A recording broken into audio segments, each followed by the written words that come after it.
Right మరో breaking చూస్తున్నాం. తెలంగాణలో ఫోన్ ట్యాపింగ్ ప్రకంపనలు ఇంకా కొనసాగుతూనే ఉన్నాయి. మునుగోడు ఉప ఎన్నిక సమయంలో ఓ ఐపీఎస్ అధికారితో పాటు ఓ డీఎస్పీ బీఆర్ఎస్ కు సహకారం అందించినట్టు దర్యాప్తులో వెలుగు చూసింది. అంతేకాదు తెర వెనుక మరికొందరు అత్యున్నత స్థాయి పోలీసులు ఉన్నట్లు సమాచారం. వారి మౌఖిక ఆదేశాలతో ఐపీఎస్ అధికారి నేతృత్వంలోని బృందం నగదు సరఫరాను పర్యవేక్షించినట్టు తెలిసింది.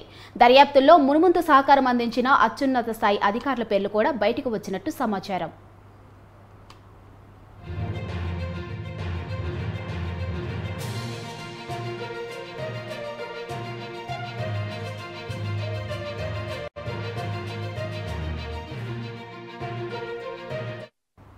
ఇక మునుగోడు ఉప ఎన్నికల్లో బీఆర్ఎస్ అభ్యర్థి కోసం నిబంధనలకు విరుద్ధంగా డబ్బు సరఫరా చేసేందుకు ఫార్చ్యూనర్ వాహనాన్ని వినియోగించారు. ఆ వాహనానికి ఎస్కార్ట్ గా వ్యవహరించిన కానిస్టేబుల్ వాంగ్మూలం ఆధారంగా ఈ విషయం వెలుగు చూసింది.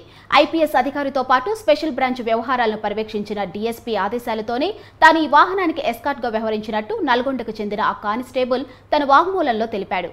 అంతేకాదు అప్పుడేం జరిగిందన్న విషయాన్ని పూర్తిగా వివరించాడు. మరో ఇద్దరు కానిస్టేబుల్ కూడా ఇదే విషయాన్ని ధృవీకరించారు. అయితే మునుగోడు ఉప ఎన్నికల సమయంలో తాను నల్గొండ ట్రాన్స్పోర్ట్ లో పనిచేశానని, ఐపీఎస్ అధికారి ఆదేశాల మేరకు డీఎస్పీ తను తీసుకువెళ్లారని ఆ కానిస్టేబుల్ తన వాంగ్మూలంలో చెప్పాడు. నవంబర్ 1 తప్ప 2022 అక్టోబర్ 26 నుంచి నవంబర్ 2 వరకు ప్రతి రాత్రి ఫార్చ్యూనర్ వాహనానికి ఎస్కార్ట్ గా వ్యవహరించినట్టు వివరించాడు. అయితే ఆ వాహనంలోనే బీఆర్ఎస్ అభ్యర్థి డబ్బును తరలించారని తెలిపాడు.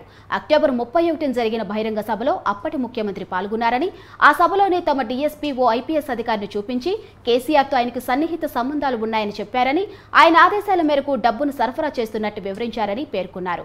ఆ తరువాతే ఆ అధికారి నాయని భుజంగరావు అని తనకు తెలిసిందని ఆ కానిస్టేబుల్ తన వాంగ్మూలంలో పూసగుచ్చినట్టు వివరించాడు.